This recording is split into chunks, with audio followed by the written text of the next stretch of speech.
Today we're going to talk about solving systems of equations by substitute or by elimination.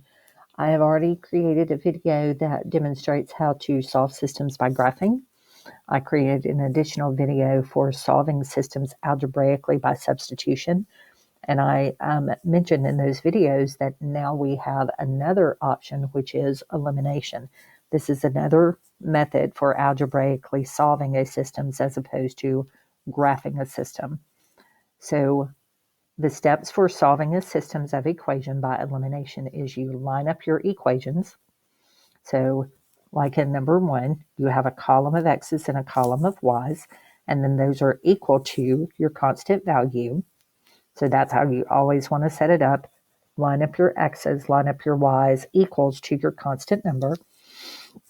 And then step 2, you're going to multiply one side or both of the equations by a number to get to result in a variable with the same coefficient. So I'll show you how to do that. Once you do that, we're going to add or subtract the equations to eliminate. I usually prefer to add, so I'll show you how I do that. And then solve for the remaining variable. Once you get that, you're going to take that first answer, whether you solve for x or solve for y, and you will plug it back into the original problem to get your second value. So what I look for when I solve a system by elimination, number 1, I line up my variables. So number 1, our x's are lined up vertically, our y's are lined up, and our constant numbers are lined up. Even the equal signs are in the same place. So since I have two x values that have the same coefficient, I am actually going to subtract. So I'm going to draw the line and I'm going to subtract. Now, if you don't want to subtract, what I would suggest you do is if you see that you have two variables that are exactly the same, you can distribute the subtraction sign and you can rewrite this problem as x plus 7y equals to 7. Distribute the bottom, the negative across the bottom, so that would be negative x plus y equals to positive 7. Draw your line and then add. Most of us can add better. So that's what I'm going to do. Every time I have variables that have the same exact coefficient, I'm going to subtract, but I'm going to rewrite it as an addition problem. So when I go through to combine my terms, 1 and negative 1 will cancel out the x. Here I get 7 plus 1, which is 8y, equals to 24. When you divide both sides by y, or 8, you get y equals to 3. So my y value of my ordered pair is a 3. Now I have the choice. I can take that 3 and plug it into the top equation or the bottom equation for y and solve it. I typically just go into the top equation. So that would be x plus 7 times 3 equals 17. So x plus 21 equals to 17. When you subtract your 21, you get negative 4 for x. So the ordered pair associated where these two lines would intersect is the point negative 4 and 3. So you just did that algebraically. Now, in the second example, I do not have two variables that have the same exact coefficient, but I do have opposites. I have a 2 and a negative 2. So what I can do is if I have opposites, I can draw my line and I can add straight down. So when I add my x's, that gives me 8x. 2 and negative 2 will cancel or eliminate the y's. And then I get 64 when I add 22 and 42. Divide those sides by 8 and you get 8. Now, once you get your first number, you plug it back into either equation. I typically go into the top one. It's just a habit. So 3 times 8 plus 2y equals to 22. You already have your x value, so you're looking for your y. So 24 plus 2y equals 22. When you subtract your 24, you get negative 2. And when you divide by 2, you get negative 1. So make sure x goes first and y goes last.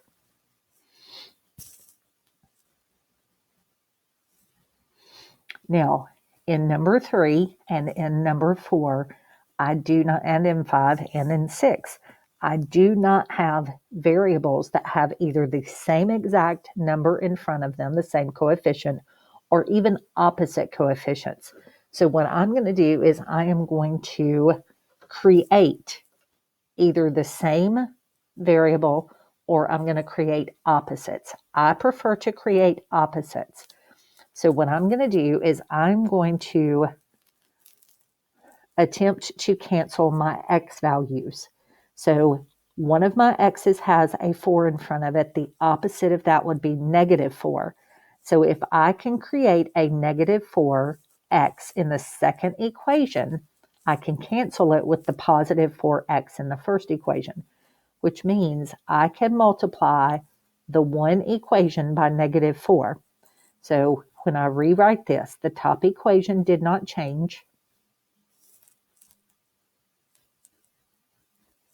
but the bottom equation, I'm going to multiply everything in it by negative 4. So that becomes negative 4x, negative 20y when you distribute all the way there, and then equals to negative 16.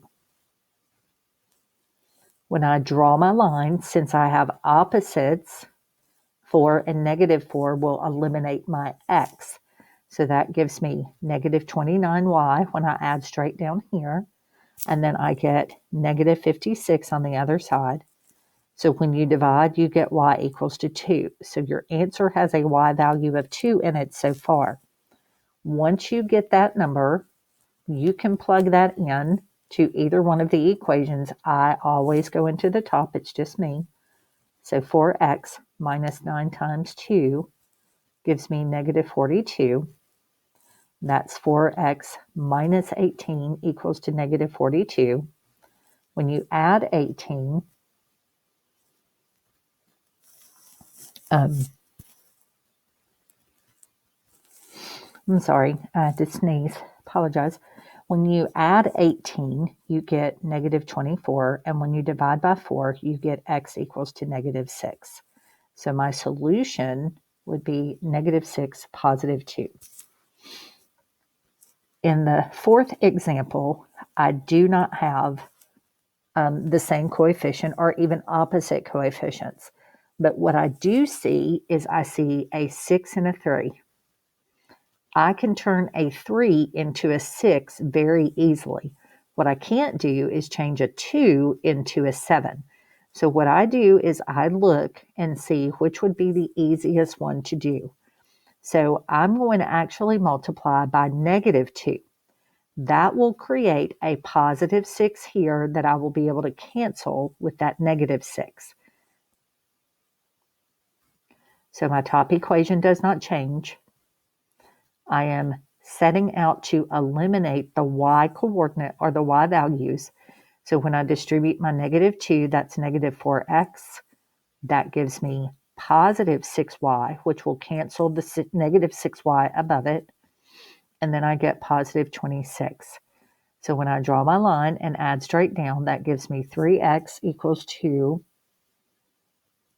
negative 27. So x is equal to negative 9. So right now, the first value in my answer is a negative 9. So I am going to take that and I am going to plug it in to the top equation.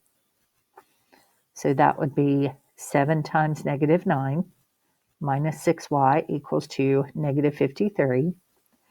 So I end up with negative 63 minus 6y equals to negative 53. When I add, I end up with negative 6y equals to positive 10. And when you divide both sides, you end up with y equals to reduce that to negative 5/3. It is okay. It's the first time we've run across a fractional answer, but this would be the ordered pair where these two lines that we originally started with would intersect. All right. 2 more examples, and I hope this is making sense for y'all. If not, make sure you do contact me with questions. Now, in this problem, I can't make a 2 a 5, and I can't make a 3 a 7. So what I'm going to have to do is pick Do I want to eliminate the x values or do I want to eliminate the y values? Because in this problem, I am going to have to change both equations. We haven't had to do that yet. So what I'm going to do is I'm going to pick x. And what I can do there is I can multiply the top equation by 2, which is the coefficient of the second equation. And then I'm going to multiply by -5 on the second equation to create positive 10 in the first, or positive 10x in the first, but negative 10x in the second. So I have to rewrite both equations. So when I distribute the 2 across the top equation, that's 10x plus 6y equals -14. Notice how every number in that original problem got multiplied by 2. I'm going to do the same thing with the second equation, but I'm going to multiply by the different number, -5. When I do that, I get -10x, which will cancel the positive 10x right above it. Then I get -35y, that doesn't cancel, and then -15. So that will cancel.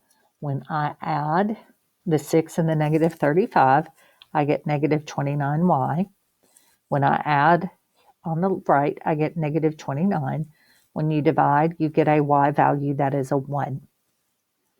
Now take that y value, plug it back in. So I go to the original problem. So that's 5x plus 3 equals to -7. When you subtract 3, you get -10, and when you divide by 5, you get -2. So that is the ordered pair that represents the point of intersection if you were to graph that systems of equations. Now, number 6 is going to work out a little bit different. It's going to be one of your special scenarios. So in number 6, when I look, I can't change a 3 to a 4 or 4 to a 3. I can't change 9 to 12 for the y's or 12 to a 9. So what I'm going to do is I'm going to pick the smaller numbers, 3 and 4. I'm going to multiply the top equation by 4, but I'm going to multiply the bottom equation by -3, and that will create a positive 12 on the top, but a negative 12 on the bottom. So when I go to rewrite these equations, I multiply every number I see in the top equation by 4, so that would be 12x minus 36y equals 236. Distribute the -3 across the top. 4 times -3 is -12x, and those will cancel in just a minute. -3 times -12 is positive 36, and -3 times 36 is -108. When I draw my line, 12 and -12 and add, they will cancel. But what happens is my y's cancel too, because I have -36 and positive 36, and that cancels. So I get 0 equals to -72. When your variables cancel, it is okay. What's left is not a true statement. That is a false statement. So that means that you are dealing with parallel lines, and that means you have no solution. Parallel lines do not touch, so therefore there is no answer for number 6. If, for some reason, you had solved this problem and you had gotten 0 equals 0, that's a true statement, and that would be same line or infinite solution scenario. So please make sure that if you have any questions about the elimination method that you contact me.